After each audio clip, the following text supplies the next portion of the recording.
নমস্কার বন্ধুরা, শুভ সকাল। পুষ্পর বাঙাল হেসেলে আপনাদের স্বাগত। আজ আমি বানিয়ে দেখাবো পোয়া ভোলা মাছ, টমেটো আর পেঁয়াজের পাতা দিয়ে ঝাল। সবার প্রথমে হলুদ লবণ দিয়ে মাছটাকে মাখিয়ে নেবো খুব ভালোভাবে। আর এইদিকে দেখুন বন্ধুরা, কড়াই বসিয়েছি। কড়াইতে দিয়ে দেবো পরিমাণ মতন তেল। মাছে খুব সুন্দরভাবে লবণ হলুদ মাখানো হয়ে গেছে। এদিকে তেলও গরম হয়ে গেছে। মাছগুলো একটু লাল লাল করে ভেজে তুলে নেবো। আদা রসুনের সাথে সঙ্গে দিয়েছি একটু ছোটো সাইজের পেঁয়াজ।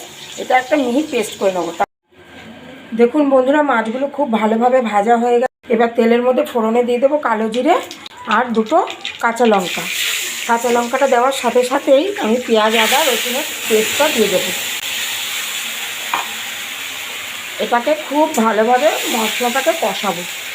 একটু পাতলা পাতলা করে পেস্ট করেছি, তার কারণটা আমি বলছি। এই যে রয়েছে শুকনো লঙ্কার গুঁড়ো, হলুদ গুঁড়ো, এগুলো যেহেতু গুঁড়ো মশলা দিলাম সেই জন্য আমি একটু মশলাটাকেই পাতলা করে পেস্ট করেছি। আর দিয়ে দেবো পরিমাণ মতন লবণ। দিয়ে খুব ভালোভাবে এটাকে কষাবো একসাথে। দেখুন বন্ধুরা, কি সুন্দর তেল ছাড়ছে মশলা থেকে। টুকরো করে রাখা টমেটো দিয়ে দেবো। এইরকম সাইজ করে পেঁয়াজের পাতাগুলো কেটে রেখেছি, এইভাবে দিয়ে দেবো। দিয়ে বেশ ভালোভাবে নেড়ে চেড়ে মশলার সাথে পেঁয়াজের পাতা আর টমেটোটাকে কষিয়ে নেবো। টমেটোটা কিন্তু গলাবো না, জাস্ট কষাবো। যার জন্য আমি এইভাবে একটু বড় বড় টুকরো করে দিয়েছি। টমেটোটা মুখে পড়লে টকটক হবে, খুব ভালো লাগবে খেতে। আর এই সিজনে একটু ভিন্ন স্বাদের খাবার কার না ভালো লাগে বলুন? অবশ্যই একবার এইভাবে বানিয়ে খেয়ে দেখবেন। এই রেসিপিটা আমি আমার বড়দির থেকে শিখেছি। দেখুন কত সুন্দর তেল ছাড়ছে। আরও একটু কিছুক্ষণ আমি কষিয়ে নেব।